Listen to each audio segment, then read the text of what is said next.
श्री अमित शाह ने प्रधानमंत्री नरेंद्र मोदी के जीवन पर आधारित एक कॉफी टेबल बुक का विमोचन किया। यह कॉफी टेबल बुक नेटवर्क 18 की ओर से तैयार की गई है। दिल्ली में आयोजित एक कार्यक्रम में अमित शाह ने लॉन्च की है। ये बुक प्रधानमंत्री नरेंद्र मोदी की 75वें जन्मदिन के मौके पर तैयार की गई।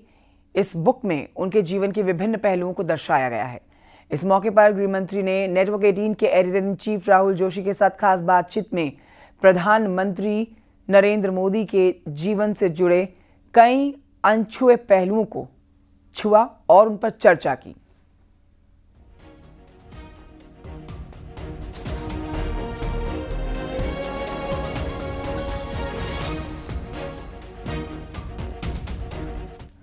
और आपको बताएं कि न्यूज 18 के editor in chief Rahul Joshi के साथ इंटरव्यू में अमित शाह ने विपक्ष पर करारा प्रहार किया। पीएम मोदी की मां पर अभद्र टिप्पणी के सवाल पर गृह मंत्री अमित शाह ने बड़ी बात कही। प्रधानमंत्री नरेंद्र मोदी के मां के खिलाफ अपशब्द कहने वालों को जनता चुनाव में सजा देगी। जहां एक तरफ मोदी जी इतने लोकप्रिय नेता हैं, ग्लोबल लीडर्स के संग भी उनका इतना अच्छा तालमेल है, ऑपोजिशन लीडर्स जैसे कि राहुल गांधी, ममता बनर्जी, ये लोग उनको तमाम तरीके से गाली देते रहते हैं, जलील करते रहते हैं। तो इसको आप कैसे देखते हैं? कोई उनको मौत का सौदागर बुलाता है, कोई। देखिए, एक दुर्भाग्यपूर्ण चीज है कि राजनीति सिद्धांतों की जगह व्यक्तिगत बातों पर ले जाने का प्रयास हुआ है। और राजनीति में जिस प्रकार की भाषा का प्रयोग होता है, मैं नहीं मानता वो हमारी डेमोक्रेटिक व्यवस्था को पुष्ट करेगी। लोकतांत्रिक व्यवस्था में स्तर विहीन राजनीति एक दीमक के समान होती है, जो लोकतांत्रिक व्यवस्था की जड़ों को खा जाती है। और मैं तो आपके कार्यक्रम के माध्यम से देश की जनता को यही अपील करना चाहता हूं कि ऐसी भाषा का जो प्रयोग करते हैं, इस प्रकार की राजनीति को जो बल देते हैं, ऐसे लोगों ने जनता ने दंड देना चाहिए। किसी भी व्यक्ति का भ्रष्ट आचरण हो तो वो उसकी व्यक्तिगत बात नहीं बनती है, सार्वजनिक होती है। उसके भ्रष्टाचार को उजागर करना वो विपक्ष का जिम्मेदारी भी है। परंतु चूंकि भ्रष्टाचार नहीं मिलता है, इसलिए स्तर बगैर की बातों को करना, गलत शब्द प्रयोग करना, जो भी आप बता रहे थे, और वहां तक कि मोदी जी की स्वर्गीय माता जी के लिए अपशब्द बोल देना, ये हमारी देश की लोकतांत्रिक राजनीति को पुष्ट नहीं करेगा। और मैं देश की जनता को जरूर कहना चाहूंगा कि ऐसे लोगों को दंडित करना चाहिए चुनाव के माध्यम से। न्यूज 18 के editor in chief Rahul Joshi के साथ इंटरव्यू में गृहमंत्री अमित शाह ने 2014 चुनाव पर खुलकर बात की। गृहमंत्री अमित शाह ने बताया कि 2014 के चुनावों में यूपी टफ टास्क था। पीएम मोदी के गुजरात मॉडल का फायदा मिला। यूपी की जनता ने जातिवाद से ऊपर उठकर भरोसा जताया। 2014 की जीत, भारतीय जनता पार्टी की जीत, मोदी जी का प्रधानमंत्री बनना, ये अपने आप में एक ऐतिहासिक जीत थी। मैं आपके माध्यम से सवाल पूछना चाहता हूं, आपको उस चुनाव में बहुत बड़ी एक जिम्मेदारी मिली है। आपको उत्तर प्रदेश को डिलीवर करना था भारतीय जनता पार्टी के लिए। उस वक्त कैसे आपने इसको किया और मोदी जी ने कैसे इसका मार्गदर्शन किया? देखिए, पूरे देश भर में कांग्रेस के खिलाफ गुस्सा और नफरत दोनों थी। और मोदी जी के एक प्रकार से 12 साल के मुख्यमंत्री काल के कारण गुजरात मॉडल पूरे देश को आकर्षित करता था। जो कमियां कांग्रेस के शासन में दिखाई पड़ती थी, वो कमियों का जवाब मोदी जी की खूबियों में दिखता था। तो एक बड़ा जन आकर्षण था नरेंद्र मोदी जी के लिए। उत्तर प्रदेश में मेरे लिए जिम्मेदारी ये थी कि संगठन ठीक ठाक कर इस लोकप्रियता को वोट में कन्वर्ट करना और वोट को मतपेटी के अंदर कैद करना। और उत्तर प्रदेश में जातिवाद से ऊपर उठकर देश के हितों के लिए वोटिंग की पैटर्न लोगों के दिमाग में ठसाना। और मुझे लगता है कि भारतीय जनता पार्टी उत्तर प्रदेश में सफलता के साथ ये कर सकी थी। हमने मोदी जी देश बदल सकते हैं ये विश्वास भी खड़ा किया। देश बदलेगा, देश बदलना है तो उत्तर प्रदेश को बदलना ही पड़ेगा, इसलिए मोदी जी उत्तर प्रदेश बदल सकते हैं ये विश्वास खड़ा किया। और जातियों की भावना से ऊपर उठकर उत्तर प्रदेश और देश के भले के लिए वोटिंग करने की एक वोटिंग पैटर्न भी हम खड़ी कर पाए। इसके लिए सघन प्रवास, संगठन का रिपेयरिंग, ढेर सारी चीजें थी, मगर मुख्य मुद्दा मोदी जी की लोकप्रियता जो अर्जित हुई थी, मोदी जी से जो आस बनी हुई थी, वो आस को एनकेस करने का यंत्रणा खड़ी करना था। मुझे लगता है हम ठीक से कर पाए, इसलिए इतना अच्छा परिणाम हमें मिला था। और ये बढ़ते हैं आगे, कुछ और खबरें आप तक पहुंचाते हैं। लखनऊ यूनिवर्सिटी में आज से गोमती पुस्तक महोत्सव का आयोजन हो रहा है। गोमती पुस्तक महोत्सव का आयोजन, जिसमें सीएम योगी शामिल होंगे और सीएम योगी इस पुस्तक महोत्सव कार्यक्रम का शुभारंभ करेंगे। गोमती पुस्तक महोत्सव 28 सितंबर तक चलने जा रहा है, जिसका आज शुभारंभ होगा।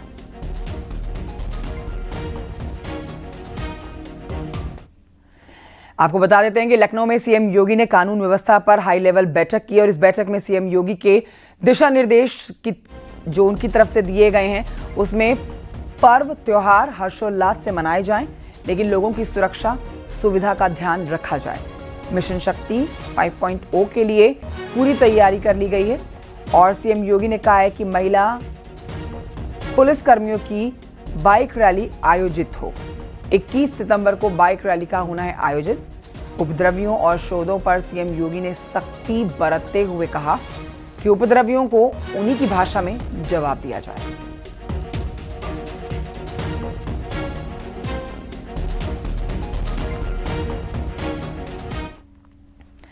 समाजवादी पार्टी की पीडीए कार्ड्स निकालने के लिए सीएम योगी ने खास प्लान बना लिया है। योगी सरकार योजनाओं के जरिए ओबीसी वर्ग को साधने की तैयारी कर रही है, जिसका खाका 2047 तक खींच चुका है। यानी कि अखिलेश को पीडीए की काट अब निकालने के लिए खास तैयारी जो मुख्यमंत्री योगी आदित्यनाथ ने की है, उस पर देखिए स्पेशल रिपोर्ट।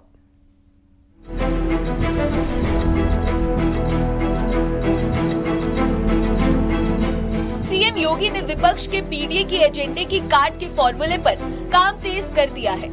ओबीसी वर्ग को साधने के लिए विकास योजनाओं के दम पर प्लान बनाया गया है। योगी सरकार ने पिछली सरकारों की तुलना में 4 गुना ओबीसी छात्रों को छात्रवृत्ति और फीस दी है। यानी ओबीसी के लिए किए जा रहे विकास कार्यों और योजनाओं के दम पर सीएम योगी पीडीए की काट में जुट गए हैं। 8 सालों में 2 करोड़ से ज्यादा छात्रों को लाभ मिला। 13,000 करोड़ की छात्रवृत्ति और फीस दी गई। साल 2017 से पहले 4,197 करोड़ छात्रवृत्ति दी गई थी। योगी सरकार 2047 तक 7 करोड़ ओबीसी छात्रों को 80,000 करोड़ की छात्रवृत्ति और फीस देने का लक्ष्य रखा है।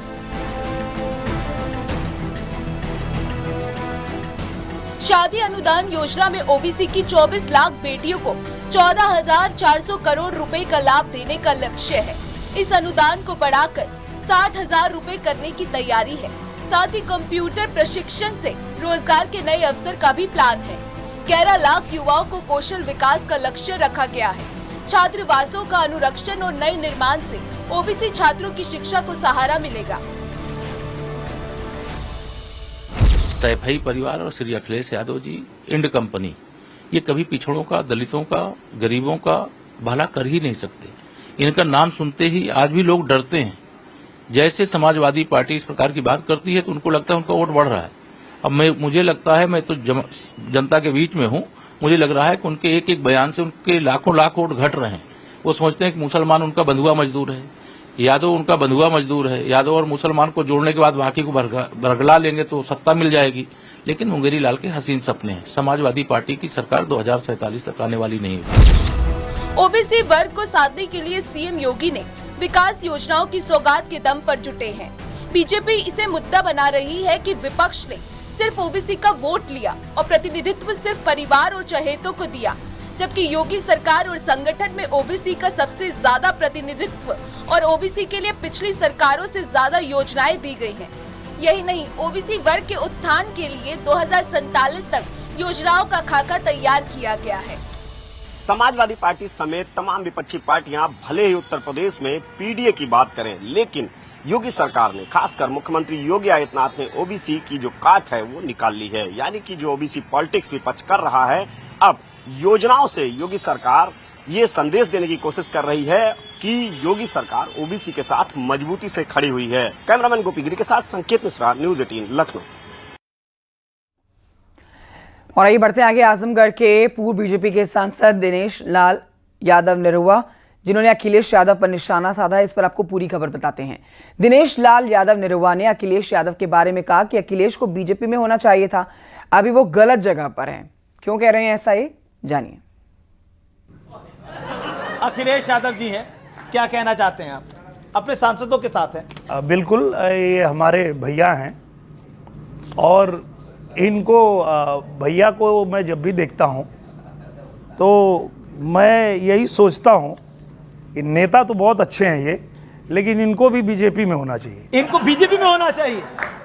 आप कह रहे हैं अखिलेश यादव को बीजेपी में होना चाहिए, क्यों? होना चाहिए क्योंकि मुझे लगता है कि ये भी कृष्ण के वंशज हैं और ये राम श्याम की धरती है। चलिए, मैं चाहता हूं कि ये वीडियो अखिलेश यादव तक पहुंचाया जाए, उनका रिएक्शन लेंगे कि वो बीजेपी में उनका स्वागत करने को तैयार हैं दिनेश लाल यादव, अखिलेश यादव का। बिल्कुल, मैं चाहता हूं कि इनको बीजेपी में लाया जाए।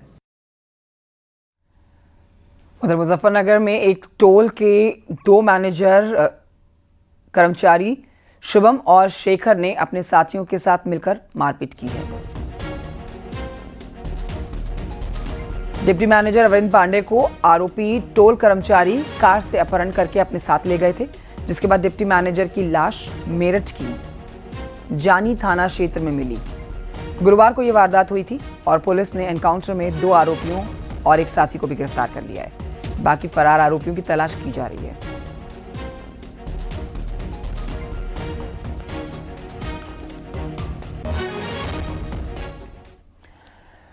खबर रायबरेली से है, जहां पर गुरबख्शगंज थाना क्षेत्र में पुलिस और बदमाश के बीच में मुठभेड़ हुई है और इस मुठभेड़ में एक बदमाश के पैर में गोली लगी है। बदमाश पर 25,000 रुपए का इनाम घोषित था। एनकाउंटर में बदमाश को गोली लगी और बदमाश को अस्पताल में अब भर्ती कराया गया है, इलाज जारी है।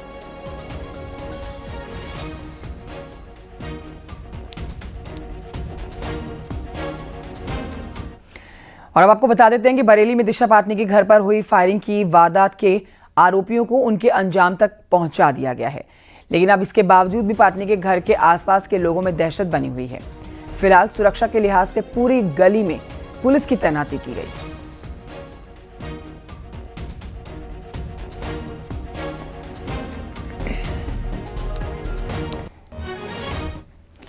उधर चित्रकूट से खबर, जहां पर अतिक्रमण के खिलाफ प्रशासन का बुलडोजर गरजा है। सड़क पर अतिक्रमण पर प्रशासन का बुलडोजर गरजा। मामला मऊ तहसील के कस्बे का है। शिवपुरी से प्रयागराज जाने वाले मार्ग पर लोगों ने अतिक्रमण कर रखा था, जिसके चलते जाम की स्थिति बनी रहती थी। प्रशासन ने अतिक्रमणकारियों को नोटिस भी दिया था। 15 दिन के अंदर अतिक्रमण हटाने के लिए कहा गया। इसके बाद खुद से जब कार्रवाई नहीं हुई तो प्रशासन यहां पर टीम फोर्स के साथ और बुलडोजर के साथ पहुंची।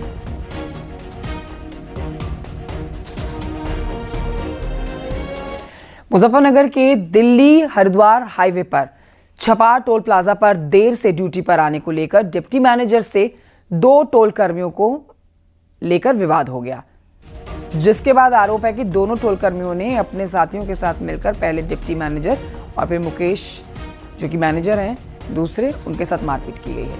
इसके बाद दोनों टोल कर्मी अपने साथियों के साथ मिलकर डिप्टी मैनेजर को कार में उठाकर ले गए, जिसके बाद टोल के अधिकारियों ने पुलिस से शिकायत दर्ज कराई।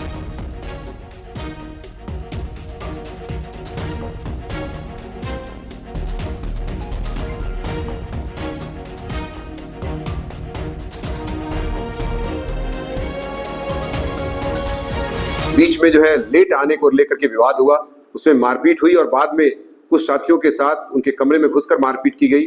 उसके बाद अरविंद पांडे को उसमें अपनी गाड़ी में बैठाकर उक्त लोग लेके चले जाते हैं। साथ ही साथ इसमें जब मुकेश चौहान जो मैनेजर है उनको भी चोटें आई हैं, उनका मेडिकल कराया गया है। उनके द्वारा एक एप्लीकेशन दिया गया है जिसके आधार पर तत्काल संज्ञान लेते हुए अभियोग दर्ज किया गया 140(1) का BNS के तहत, जो कि किडनैपिंग का माना जाता है। और उसी क्रम में SP सिटी और CO सदर के नेतृत्व में टीमें गठित कर दी गई हैं। जल्दी ही इस मामले का खुलासा पूरी तरह से कर दिया जाएगा। इसमें कठोरतम कार्रवाई अमल में लाई जाएगी। बढ़ते आगे हरदोई की खबर आपको बताते हैं, जहां पर नारियल पानी बेच रहे एक लड़के पर अज्ञात शख्स ने जानलेवा हमला कर दिया। आपसी विवाद में लड़के की गर्दन पर शख्स ने बांका से वार कर दिया, जिसके बाद वो गंभीर रूप से घायल हो गया। आनंद फानन में उसे जिला अस्पताल में भर्ती करवाया गया है, जहां उसकी हालत नाजुक बनी हुई है। पुलिस पूरे मामले की जांच कर रही है।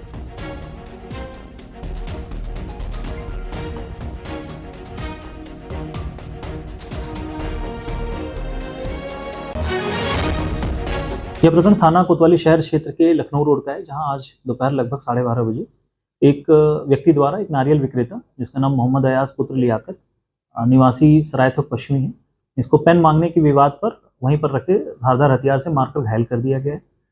घायल व्यक्ति की जिला अस्पताल में इलाज चल रही है, स्थिति सामान्य है। इस प्रकरण में पुलिस द्वारा अन्य आवश्यक वैधानिक कार्रवाई की जा रही है। और अब आपको बताते हैं कन्नौज से आती है खबर, जहां पर प्रेमिका के साथ न रहने से मना करने पर युवक ने खौफनाक कदम उठा लिया। घर में घुसकर विवाहिता प्रेमिका के बेटे को बंधक बनाकर युवक खुद की कनपट्टी पर तमंचा तानकर बैठ गया और पुलिस अधिकारियों के नजदीक पहुंचने पर बच्चे को गोली मारकर आत्महत्या की धमकी देने लगा। आरोपित चीख कर प्रेमिका को बुलाने की मांग कर रहा था।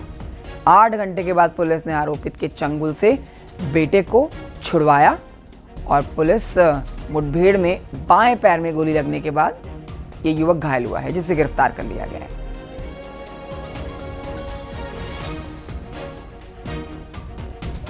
आ जाए तो हम तुरंत भेजते हैं। और कोई नहीं रहेगा, हम रहेंगे, अर्चना रहेगी, तुम रहोगे, बात होगी। आप वीडियो बनाओ। प्यार मोहब्बत का केस नहीं है। उसने मेरे से शादी की है और शादी जब उसने की है तो उसको निभाना चाहिए। अगर नहीं निभाना था तो उसने किया है क्यों था? एक ही जवाब है मेरा। दूसरा कोई जवाब नहीं है। अगर भाई कब शादी की थी आपसे? 4 महीने पहले। कहाँ शादी हुई थी आप लोगों की? कन्नौज में। कैसे, कोर्ट से की थी या मंदिर? कोर्ट मैरिज हुई थी। 10,000 रुपए उसको मैंने दिए थे और 10,000 मनी ने लिए थे मेरे से। एक चौकी वाला है ना हरकावा चौराहे पे। कौन है ये मनी? मनी में नंबर नोट करो। नहीं, कौन है ये, क्या है? पुलिस वाला है। पुलिस वाले? पुलिस वाला है। मैं नंबर देता हूँ। एक सिरफरा युवक जो था यहाँ पे काशीराम कॉलोनी में, एक काशीराम कॉलोनी जो दिख रहा है, इसमें एक फ्लैट में एक छोटे बच्चे को उसने अपने गन पॉइंट पर ले रखा था। तो उसमें पुलिस का ऑपरेशन सक्सेस रहा, बच्चे को सकुशल निकाल लिया गया है। इस ऑपरेशन मुठभेड़ में उसने पुलिस पर फायरिंग किया, जिसमें उसको पुलिस की भी गोली लगी है और जिसमें वो घायल अवस्था में है, उसको हॉस्पिटलाइज किया गया है। अलीगढ़ में पुलिस ने भूमाफिया खालिद उर्फ पप्पू और रफत अली की 2 करोड़ 12 लाख रुपए की अवैध संपत्ति कुर्क की है। गैंगस्टर एक्ट के तहत यह कार्रवाई की गई है और इन बदमाशों पर शहर में जमीन की अवैध खरीद फरोख्त और फर्जीवाड़े के जरिए लोगों से ठगी करने का आरोप है। फर्जी दस्तावेजों से जमीनें हड़प कर गरीबों का आशियाना छीनने वाले ये आरोपी, इन अपराधियों ने हत्या, डकैती और धोखाधड़ी में अपना साम्राज्य जो है वो खड़ा किया है। थाना क्वारसी में एक मुकदमा पंजीकृत था गैंगस्टर का, उसी में 14 की कार्रवाई की गई है। लगभग 2 करोड़ 12 लाख की जो संपत्ति है उसमें उसको कुर्क किया गया है और ये काफी समय से ये इसमें प्रोसेस में था। तो कल जो है जो भी संपत्ति अर्जित की गई थी अपराध के माध्यम से, उसको कुर्क किया गया है पप्पू, खालिद और रफत की। नाम क्या था जिसके? पप्पू खालिद और गुड्डू और उसका साथ जो एक और उसका साथी था रफत। बढ़ते आगे बरेली की खबर जानी, जहां पर मौलाना तौकीर रजा का विवादित बयान सुना गया है। मुसलमान उग्र हुआ तो संभालना मुश्किल। नेपाल बवाल के बाद मेरे पास बहुत से फोन आए। हम नहीं चाहते कि भारत में ऐसा हो। मुसलमान को संभालना मुश्किल हो जाएगा। नेपाल, बांग्लादेश, श्रीलंका में जो हुआ वो गलत हुआ। से बार बार लोगों ने कहा, आपको याद होगा जब श्रीलंका का वाकया हुआ, मुझसे बार बार लोगों ने कहा कि हमें सड़कों पर आना चाहिए। मैंने कहा हमें नहीं आना चाहिए, क्योंकि हमारा मुल्क है। श्रीलंकाइयों ने अपने देश को जलाने का काम किया, हम नहीं कर सकते, क्योंकि हम अपने देश से प्यार करते हैं। बांग्लादेश में जब ये वाकया हुआ, हम पे फिर दबाव पड़ा। हम पे बार बार दबाव पड़ता है कि जैसे बांग्लादेश में हुआ है।